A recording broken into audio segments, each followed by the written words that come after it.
Hey, JB here. I'm JC. And welcome back to Compliance Corner.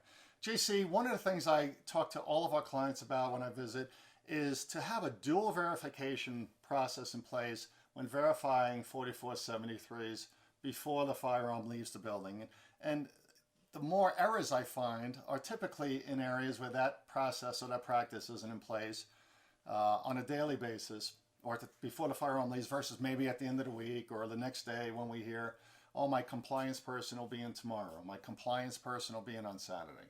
Right. What advice do you have? Yeah, waiting a week to review 4473s after the firearm's already left the building, then you're too late. Now you're getting into a process where you're going to have to possibly call the customer back in and entice them to come back in to fill out whatever's missing, etc. So you want to be really careful, and you want to have that second step, that second kind of process review by another member of management or a team lead or whatever in your store.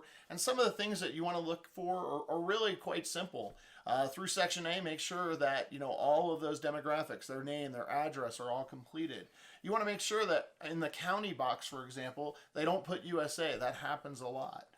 You want to make sure that they've actually identified a race or ethnicity. You want to make sure 11A and 12D, or the Section 12 or Block 12, is also completed. And then on Section B, C, and D, make sure those date matches. Right. All those dates match in all the various boxes. If they had to recertify, make sure somebody didn't sign Block 37 or date Block 37 the same as Block 15. Take a look at all those different things and make sure that everything is completed and accurate.